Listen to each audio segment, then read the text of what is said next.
2026 ലോകകപ്പിന്റെ round of 32 പോരാട്ടത്തിൽ സ്വീഡനെ എതിരില്ലാത്ത 3 ഗോളുകൾക്ക് തകർത്തെറിഞ്ഞ് ഫ്രാൻസ് പ്രീ ക്വാർട്ടറിലേക്ക് യോഗ്യത നേടി. മത്സരത്തിൽ 2 ഗോളുകൾ അടിച്ചുകൂട്ടിയ ഫ്രഞ്ച് ക്യാപ്റ്റൻ എംബാപ്പെ നോക്കൌട്ട് ഘട്ടത്തിൽ ഏറ്റവും കൂടുതൽ ഗോളുകൾ നേടുന്ന താരമെന്ന റെക്കോർഡും സ്വന്തമാക്കി. നിലവിൽ 18 ഗോളുകളുമായി ലോകകപ്പ് ഗോൾ വേട്ടക്കാരിൽ ഇപ്പോൾ 2ാം സ്ഥാനത്താണ് എംബാപ്പെ. മുന്നിലുള്ളത് 19 ഗോളുകളുള്ള ലയണൽ മെസ്സി മാത്രം.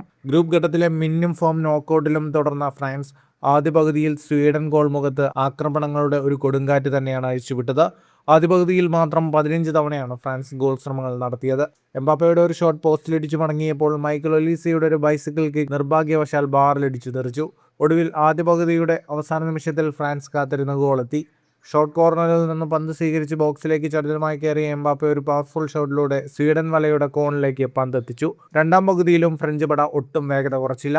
മൈക്കൽ ഒലീസയുടെ മനോഹരമായ ഒരു ത്രൂ പാസിൽ നിന്നും യുവതാരം ബ്രാഡ്ലി ബാർക്കോള ഫ്രാൻസിന്റെ ലീഡ് ഇരട്ടിയാക്കി. സ്വീഡൻ കീപ്പർ സെറ്റർസ്ട്രോമിന്റെ മികച്ച ചില സേവുകളാണ് സ്കോർ ബോർഡ് ഇതിലും ഉയർത്താതിരുന്നത്. എന്നാൽ 74-ാം മിനിറ്റിൽ ഒലീസയുടെ മറ്റൊരു തകർപ്പൻ അസിസ്റ്റിൽ നിന്നും പന്ത് സ്വീകരിച്ച എംബാപ്പെ കൂളായി തന്നെ മത്സരത്തിലെ 2ാം ഗോളും പൂർത്തിയാക്കി. ഈ ലോകകപ്പിലെ എംബാപ്പയുടെ 6ാം ഗോളായിരുന്നു ഇത്. ഈ വമ്പൻ ജയത്തോടെ ക്വാർട്ടർ ഫൈനൽ ലക്ഷ്യമാക്കി കുതിക്കുന്ന പ്രീ ക്വാർട്ടറിൽ എതിരാളികൾ ജർമ്മനിയെ അട്ടിമറിച്ചെത്തുന്ന പരാഗയാണ്. ഫുട്ബോൾ ലോകത്തെ കൂടുതൽ വാർത്തകൾക്കും വിശേഷങ്ങൾക്കുമായി സ്പോർട്സ് കഫേ സബ്സ്ക്രൈബ് ചെയ്യുക.